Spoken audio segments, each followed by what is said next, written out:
Later this year, Mike G will be releasing the next generation of his RetroTINK scalers, and this one will go all the way up to 4K 60 and feature an HDMI input. That means any console, modern or retro, as well as internal HDMI mods, can all be scaled to the native resolution of most people's TVs. It should be up for sale by the end of the year, but for now, allow me to introduce you to the RetroTINK 4K.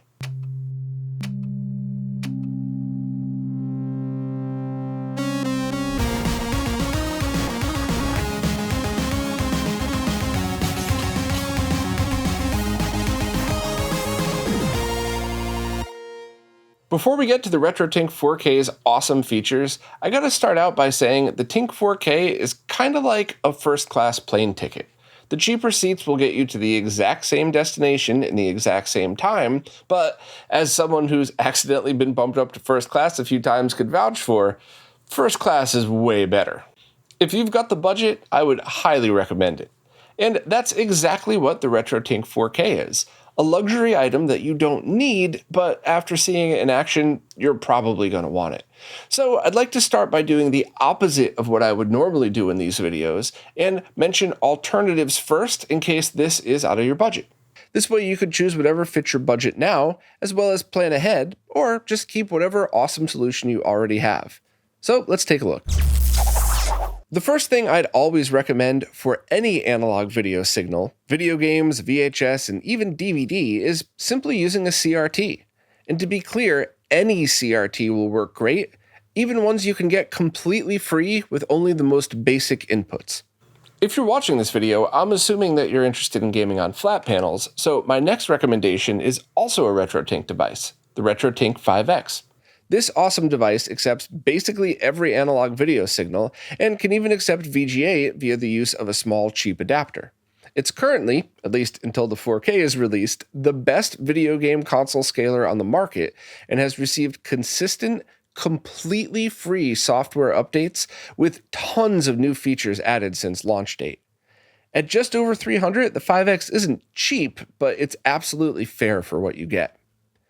If your main use is retro PCs, or if you only use higher-end cables like RGB SCART and component video, the open source scan converter is an excellent choice, and it's about $150. The OSSC is a line multiplier created by Marcus Heinkari, and when it was released, it was the first zero-lag device that could scale that high. And like Mike, Marcus has also provided us with free software updates throughout the entire life of the OSSC. Heck, the OSSC didn't even do 1080p at launch, but Marcus somehow figured it out, and even today, it's still a great device that I would highly recommend. If you primarily use composite or S-Video, the RetroTINK 2X devices are great. Only the 2X Pro is currently in stock and is about the same price as an OSSC, but a better choice if those are the cables you already own and are connecting, as the OSSC doesn't support composite or S-Video. If you just like a plug-and-play solution, the Rad2X cables are zero lag and work great. I did an entire video series on these, but there's one really important thing to remember. Stay away from almost every other HDMI plug-and-play solution for old consoles. Almost everyone adds a ton of lag and processes the image wrong. I've done many videos explaining that as well. And this list wouldn't be complete without the awesome do-it-yourself solution, the GBS Control. The developer Robert, aka Rama, released a completely free software update to the mediocre GBS boards. Without Rama's software, they're fine, but with some minor mods, you could flash it with Rama's software and end up with a device that could upscale, downscale, motion adaptive deinterlace, and even just convert signal types, all for under $50 if you do it yourself. I did a video on that too if you're interested. Lastly, while the 4K Gamer Pro can scale to 4K, its purpose was only to scale 1080p inputs. And sure, you could use it to make the RetroTINK 5X output 4K, but that's a totally different price point and use case, so I'm not really going to be comparing that here. Now, multiple 4K gaming scalers have been rumored for a while now, and one even had 2 official product announcements, yet at the time this video was uploaded, none of those other ones have even shown footage of the scalers powering on, let alone showing what they could do, so speculating on anything else would be absolutely unfair to everyone. And respectfully, this video is promoting the new TINK 4K, which I've had a lot of hands-on experience with. So finally, let's jump in and start showing that. The RetroTINK 4K has every input you'd need. In the back, there's RCA jacks that handle component video and audio, and they could even accept a composite video signal over the green connector as well. Next is a VGA input with 3.5mm audio jack. That port can accept all signals, VGA, RGB, composite, and S-video. There's also an optical audio in that could be assigned to any input, and an HDMI input. That's right, you can now have a true digital-to-digital scale of any signal up to 1080p 60. In the front are dedicated composite and S-video inputs hidden behind a sliding door. And on the side is an RGB SCART connector that can also accept every signal except VGA. You could route RGBS, component video, composite video, and even S-video through this input should you choose. Just for the record, the TINK 4K that will be shipping to customers will have an injection molded shell, while this one here has a prototype 3D printed shell with finalized internal hardware. I wanted to use this instead of much nicer looking 3D renders just to show that the hardware is real and working. And also, just for fun, here is the RetroTINK 4K prototype that I've had since late 2022 that I've spent countless hours testing. So now that I finally get to show these to you, let's jump in and see how some of this stuff works.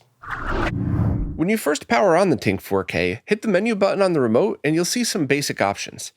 Start by selecting which input you'd like, and remember each input could handle multiple signals, so just choose whichever one you're accessing. Then set your output resolution. The default is 4K 60, so you could skip that if it's your target resolution. If you'd just like to jump in using the RT 4K and mess with advanced settings later, you really don't need anything else. That said, there's a ton of advanced features that allow some amazing things to be done.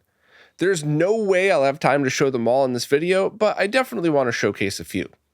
Let's start with the new profile system.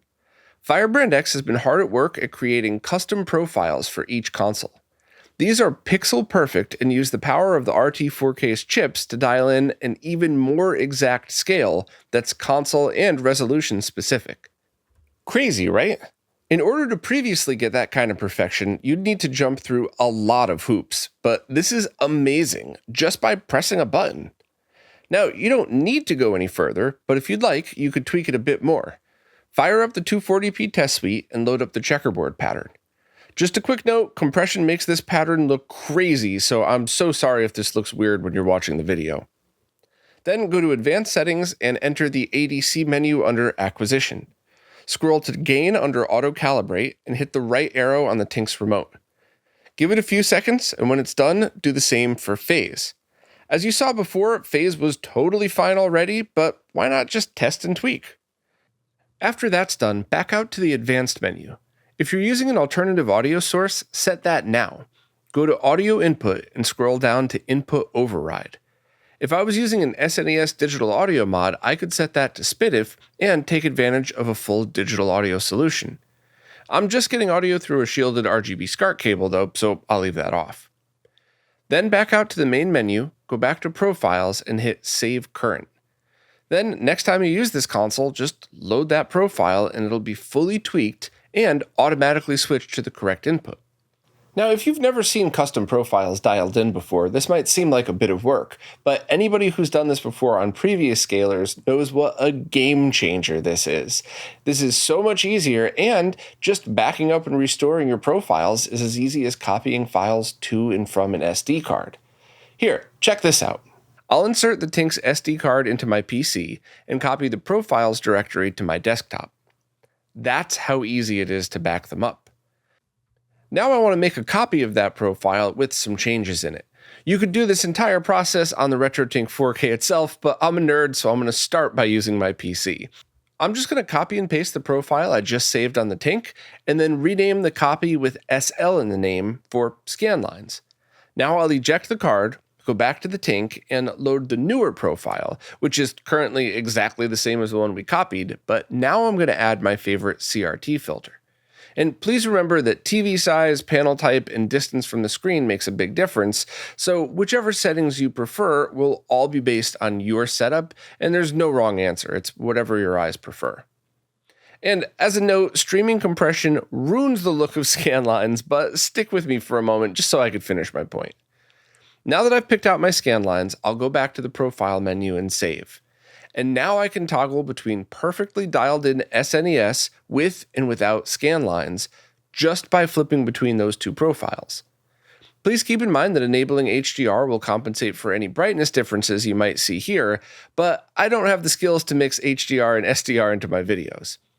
So I'll show some examples in a second, but I need to pause for a moment and tell you all about some experiments I've been running ever since Mike sent me the original RetroTINK 4K prototype.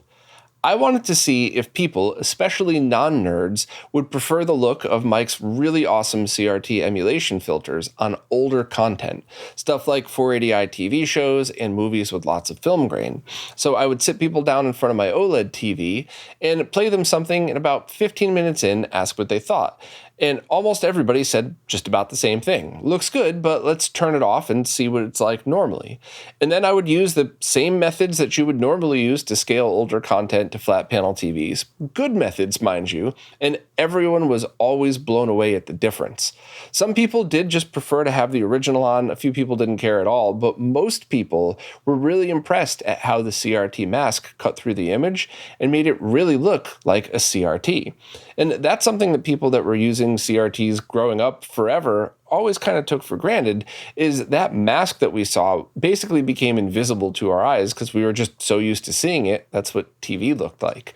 But now that we're scaling that content to flat panels, it definitely changes the way that video looks, and having some kind of mask that's accurate to original CRTs that cuts through that data does help quite a lot. Now, I'm going to be showing video game examples here, and that's all totally subjective. Whatever you prefer is the right answer. I just wanted to make the point that a lot of people, especially the non-nerds, really loved these scanline filters and didn't even know stuff like this existed. So I wanted to tell you the positive side before internet streaming compression ruins what I'm about to show you. But let's take a look. Here's a video taken with a macro lens of my 1000 TVL Sony BVM D32. Arguably the best CRT ever made, and most CRT enthusiasts' holy grail.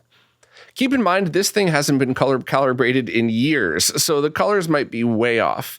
And of course, this isn't how it looks with your eyes at a normal viewing distance. This is just a CRT mask comparison with a macro lens.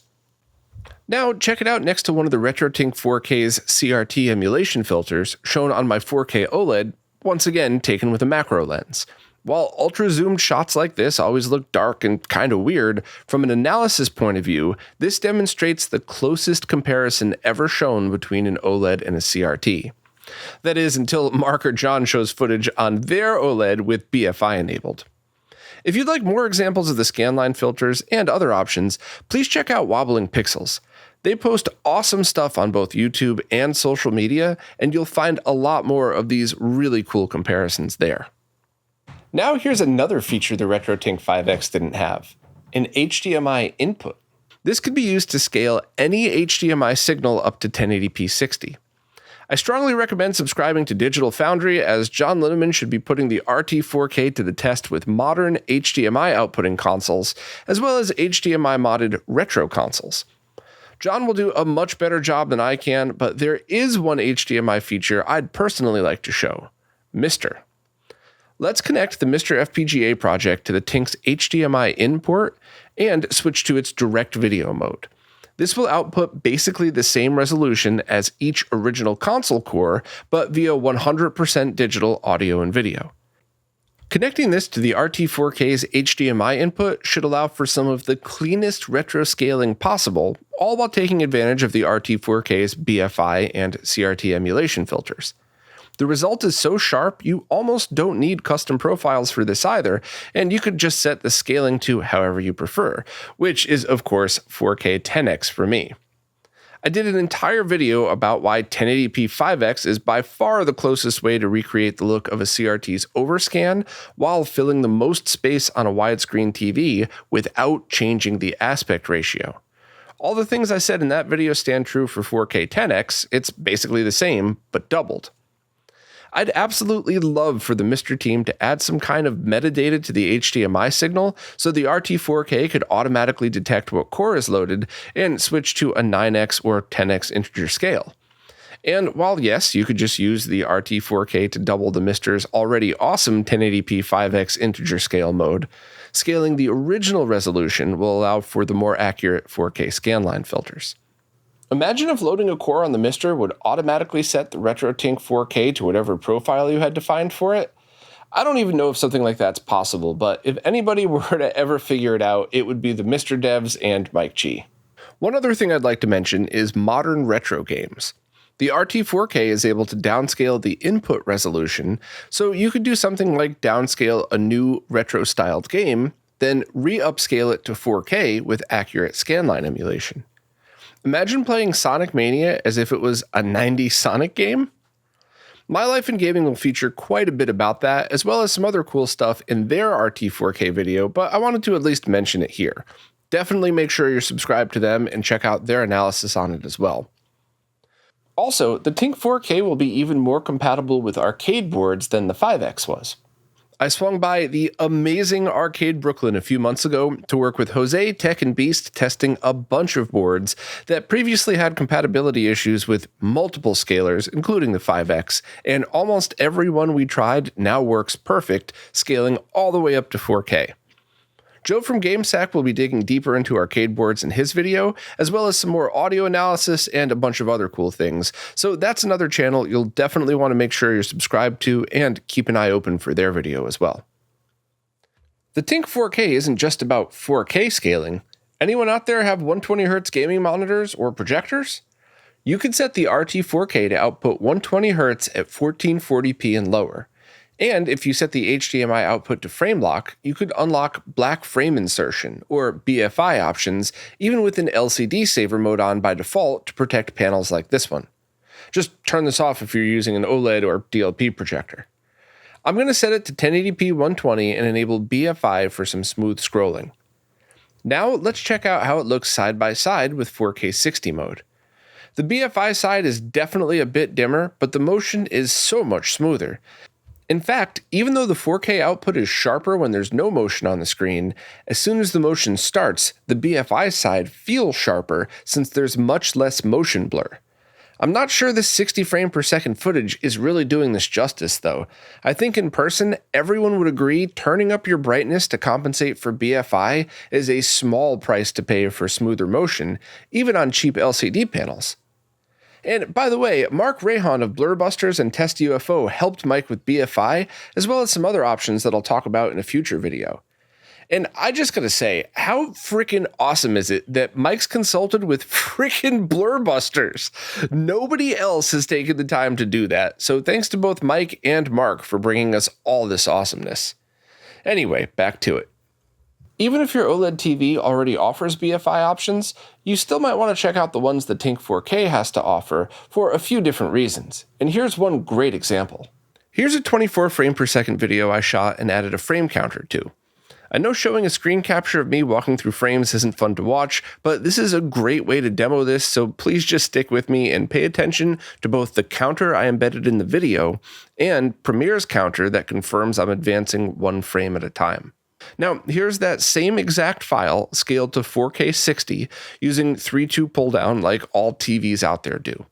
You can see as I step through the frames, they're repeated 3 times, then 2, then 3. Also, the 24 frames can fit evenly into 60. This results in the judder that annoys many people that has been happening since the dawn of TV when 24 frame per second movies have been tried to fit into 60 Hz signals.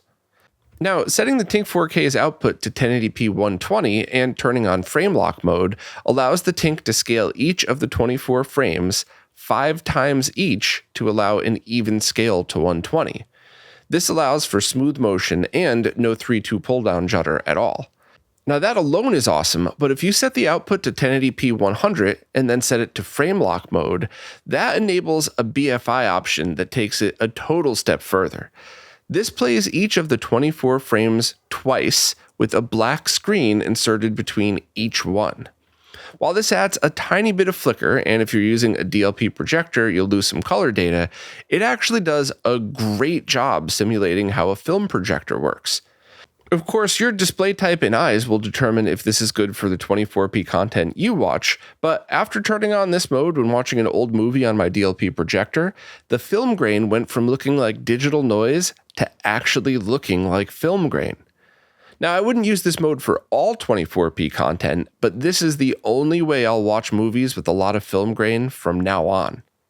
Honestly, BFI, high frame rate, and how it applies to different sources and displays could fill up an entire series of videos, so allow me to just oversimplify for a second.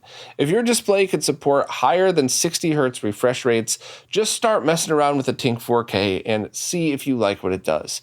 Maybe you love it, maybe you already like it exactly as it is, but either way, it's definitely worth trying, even if it's just because you're trying to run your panel closer to its native refresh rate for less latency. Well, this wouldn't be a RetroRGB video without a lag test, and Mike made this really easy for us because there's a lag meter built right into the menu. So let's start by lag testing that just to verify its accuracy. I'll start out by using a lag testing device set to 1080p plugged directly into my flat panel monitor. As you can see, the latency at the top left of the panel is about 2.6 milliseconds. Now let's run the lag tester through the TINK in frame lock mode and read what it says on screen versus what the lag tester says. I set the TINK to output 1080p just to keep this an apples to apples comparison.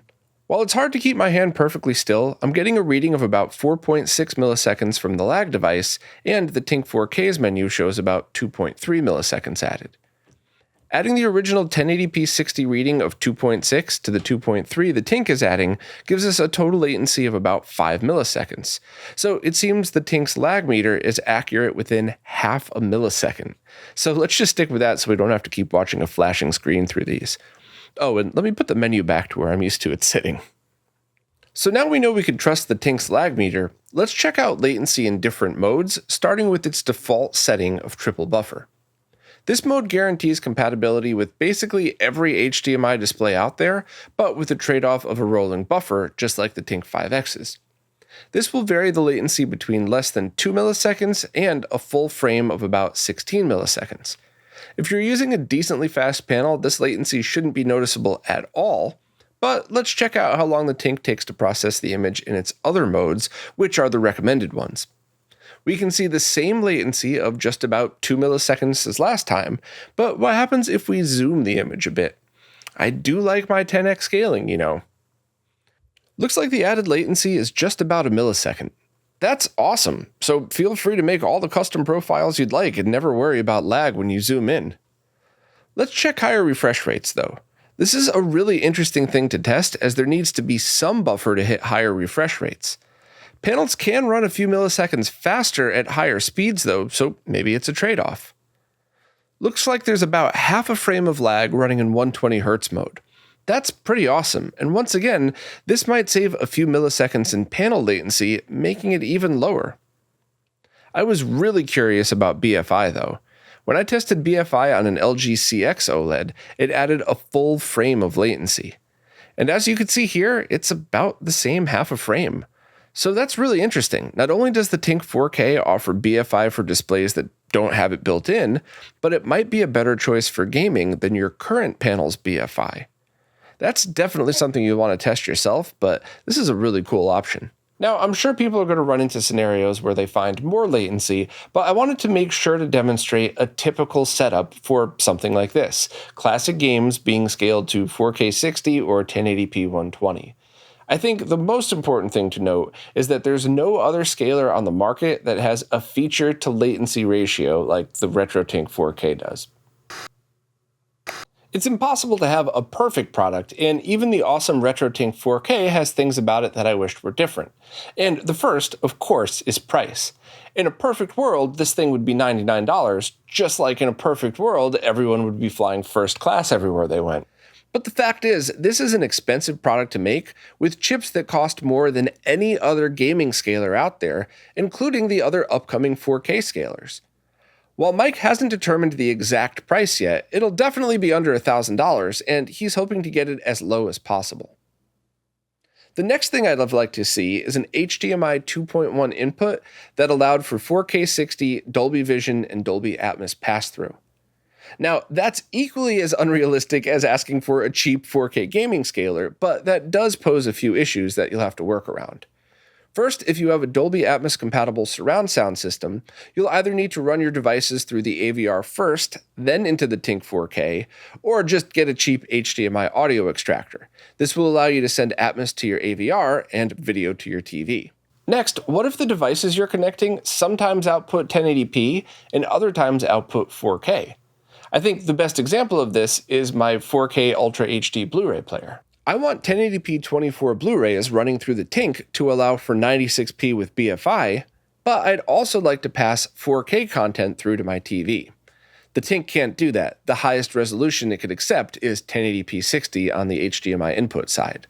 But an easy way around this is to just use an HDMI matrix switch. This would allow you to choose if a device outputs directly to your TV, or first through the TINK 4K and then to your TV. You could also use an HDMI matrix switch to send audio to one device and not the other, however, those are a bit pricey for just audio extraction. And the last thing I would have liked to see is an anti-aliasing filter. While the M cable is mostly snake oil peddled by YouTubers who are paid to shill it, it does have some excellent use case scenarios. Imagine if Mike could implement that type of technology to 4K scaling. I'd be willing to bet it would even improve 1080p from non-4K Xbox and PlayStation releases. Who knows, maybe Mike will eventually add that to another firmware update. Unlike my other ideas, at least this is actually feasible. So that's it for now, an overview and introduction to the best scaler I have ever used. I'll continue to do live streams demoing new features, but definitely subscribe to Digital Foundry, My Life in Gaming, GameSack, and Wobbling Pixels for some much more detailed analysis.